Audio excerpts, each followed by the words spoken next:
ইয়া বাগিয়াল খায়র আকবিল,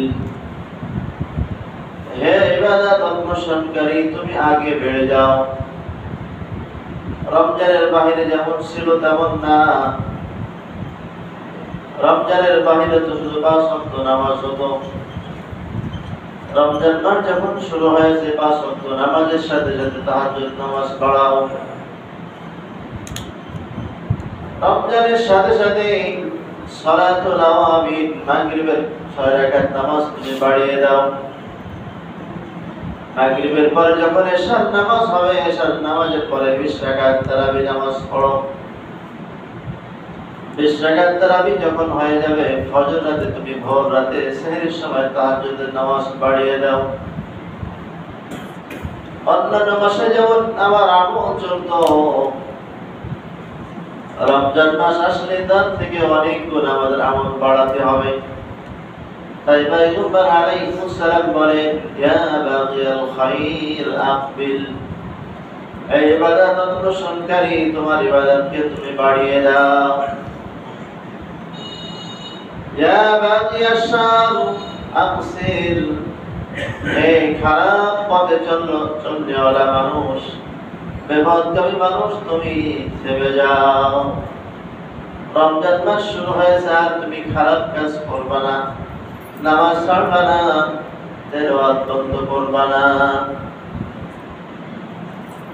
পয়গম্বর আলাইহিস সালাম বলেন, রমজান মাস এত বরকতের মাস, যে মাসের মধ্যে আল্লাহ তাআলা কোরআন নাযিল করেছেন।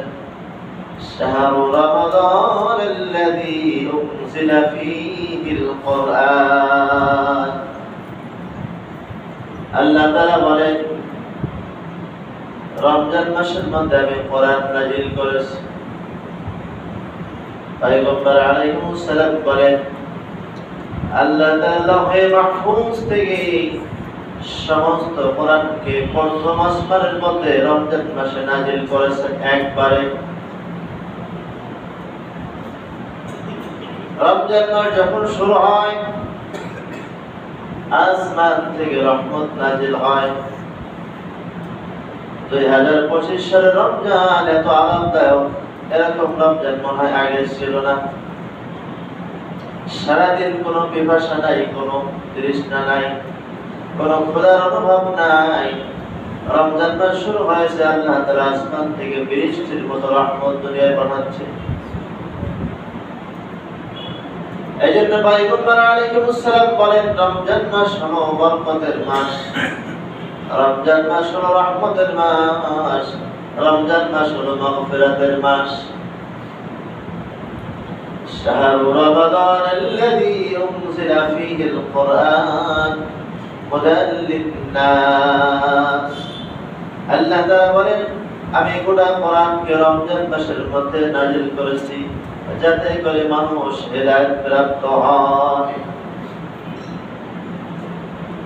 লৌহে মাহফুজ থেকে সমষ্টিভাবে এককভাবে সমস্ত কোরআনকে আল্লাহ তাআলা দুনিয়ার আসমানে অর্থাৎ প্রথম আসমানে নাযিল করেছেন রমজান মাসে। সেখান থেকে প্রয়োজন মতে অল্প অল্প করে আস্তে আস্তে 3 বছর ধরে কোরআন নাযিল হয়েছে। জিবরাইল আলাইহিস সালামের মাধ্যমে আল্লাহ তাআলা কোরআন নাযিল করেছেন। কোরআন নাযিল করে বোঝালেন হুদাল লিন-নাস, এটা মানুষের পথ দেখায়, মানুষকে হেদায়েত দেয়। আল ফুরকান, হক এবং বাতিলকে পার্থক্য করে দেয়, এটা হক এটা বাতিল। জিবরাইল আলাইহিস সালাম, হাদিসের মধ্যে আসছে, জিবরাইল আলাইহিস সালাম প্রত্যেক রমজানে পয়গম্বর আলাইহিস সালামকে এক খতম কোরআন তেলাওয়াত শোনায়। সুবহানাল্লাহ। রমজান মাস যখন শুরু হয়, জিবরাইল আলাইহিস সালাম স্বয়ং পয়গম্বর আলাইহিস সালামকে পুরো এক খতম কোরআন তেলাওয়াত শোনায়।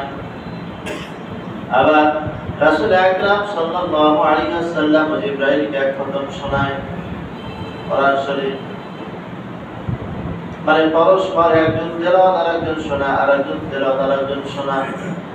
তাহলে কত দামি মাস, যে মাসে স্বয়ং জিবরাইল আলাইহিস সালাম পয়গম্বর আলাইহিস সালামকে কোরআন শোনায়েছেন। আসমান থেকে যত কিতাব নাযিল হয়েছে, যত সহিফা, যত সব বড় বড় আসমানি কিতাব রয়েছে, সব কিতাবগুলো আল্লাহ তাআলা রমজান মাসের মধ্যে নাযিল করেছেন। তাহলে রমজান মাস কত দামি মাস! অথচ রমজান মাসে দেখবেন অনেক মুসলমানের সন্তান সারাদিন খেয়ে বেড়ায়, গরুর মতো খায়, পর্দার আড়ালে খায়।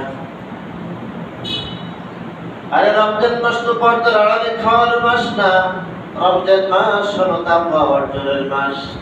তাকওয়াটা ভিতর থেকে পয়দা হয়, ভিতর থেকে অর্জন হয়। আল্লাহ তাআলা বলেন, কুতিবা আলাইকুমুস সিয়াম কামা কুতিবা আলাল লাযীনা মিন ক্বাবলিকুম লাআল্লাকুম তাত্তাকুন। আমি রোজাকে ফরজ করেছি, যেমন পূর্বে রোজা ফরজ ছিল, তাদের ধরন ছিল ভিন্ন। তাদের এক মাস রোজা ছিল না, কয়েকটা রোজা ছিল। আল্লাহ তাআলা বলেন, তোমাদের উপরে রোজা ফরজ করেছি যাতে করে তোমরা মুত্তাকি হতে পারো, খোদাভীতি অর্জন করতে পারো। রাইসুল মুফাসসিরিন বলেন, তাকওয়া কি জিনিস? পয়গম্বর আলাইহিস সালাম বলেন, তুমি দুনিয়ার মধ্যে কাঁটাযুক্ত গাছ দিয়ে রাস্তা দিয়ে তুমি কি চলো নাকি? বলে হ্যাঁ। বলে কেমনে চলো? বলে যখন রাস্তার মধ্যে কাঁটা ফেলানো থাকে, ময়লা আবর্জনা থাকে, সেখানে পা খুব সাবধানে সাবধানে ফেলায়, যেন কোনো কাঁটা আমার পায়ে না ফুটে, কোনো ময়লা আমার গায়ে না লাগে। জামা কাপড় সব গোছায় আমি সুন্দর করে একটা কদম ফেলাই, আবার একটা কদম ফেলাই, যাতে কোনো কাঁটা, কোনো ময়লা যুক্ত জিনিস যেন আমার পরনে না লাগে। পয়গম্বর আলাইহিস সালাম বলেন, দুনিয়া হলো এমন, দুনিয়ার মধ্যে কাঁটা দিয়ে ভরা, দুনিয়ার মধ্যে গুনাহ দিয়ে ভরা, দুনিয়ার মধ্যে ময়লা দিয়ে ভরা। দুনিয়ার মধ্যে এমন ভাবে চলবা যেন দুনিয়ার কোনো ময়লা, কোনো কাঁটা যেন তোমার গায়ে না লাগে। এই চলার নাম হলো তাকওয়া, এর নাম হলো মুত্তাকি, খোদাভীতি। তাই আল্লাহ তাআলা বলেন, যাতে করে তোমরা মুত্তাকি হতে পারো, এই জন্য আমি রোজা ফরজ করেছি।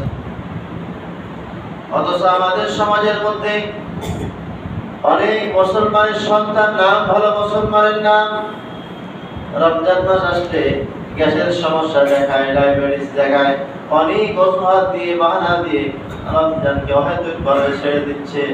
পয়গম্বর আলাইহিস সালাম বলেন, এদের সাজা হবে কঠিন থেকে কঠিন সাজা।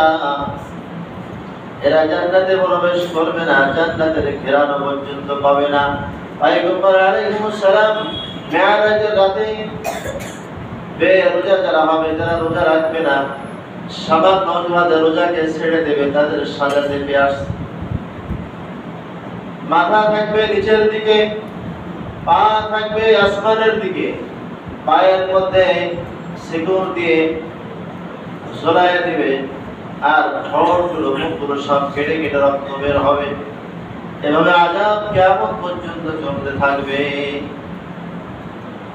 এই জন্য সম্মানিত হাজিরিন, আমার আপনার কাজ হলো আমার ফ্যামিলির মধ্যে, আমার পরিবারের মধ্যে কেউ বেরোজা থাকবে না, কারণ রমজান মাস হলো সবচেয়ে দামি মাস। আল্লাহ তাআলা এত দাম করেছেন, শাহরুন আযীমুন শাহরুন মুবারাকুন। এই রমজান মাস হলো সবচেয়ে বড় মর্যাদাপূর্ণ মাস। রমজান মাস কত দামি মাস! পয়গম্বর আলাইহিস সালাম বলেন, রমজান মাসের মধ্যে আসমান থেকে সব কিতাবগুলো আল্লাহ তাআলা জমিনের মধ্যে রমজান মাসে নাযিল করেছেন। এক নম্বর হলো কোরআন। কোরআন আসমানি কিতাব, আল্লাহ তাআলা লৌহে মাহফুজে একবারে নাযিল করেছেন প্রথম আসমানে রমজান মাসের মধ্যে। সেখান থেকে ধারাবাহিকভাবে পর্যায়ক্রমে অল্প অল্প করে জিবরাইল আলাইহিস সালামের মাধ্যমে 23 বছর ধরে কোরআন নাযিল হয়েছে। তাহলে রমজানের একটা মাস সম্মান হলো কোরআন নাযিল হওয়ার কারণে। কোরআনের সাথে যত গভীর সম্পর্ক হবে, তারা বড় দামি হবে। কারণ কোরআন তেলাওয়াত করেছেন সব দামি মানুষ। হুয়াল্লাযী বা'আসা ফিল উম্মিয়্যিন রাসূলান মিনহুম ইয়াতলু আলাইহিম আয়াতিহি ওয়া ইউযাক্কিহিম ওয়া ইউআল্লিমুহুমুল কিতাবা ওয়াল হিকমা আল্লাহ তাআলা বলেন পয়গম্বর আমি আপনাকে পাঠিয়েছি চারটা মিশন দিয়ে। এক নাম্বার মিশন হলো আপনি আমার আয়াত তেলাওয়াত করবেন, ইয়াতলু আলাইহিম আয়াতিহি,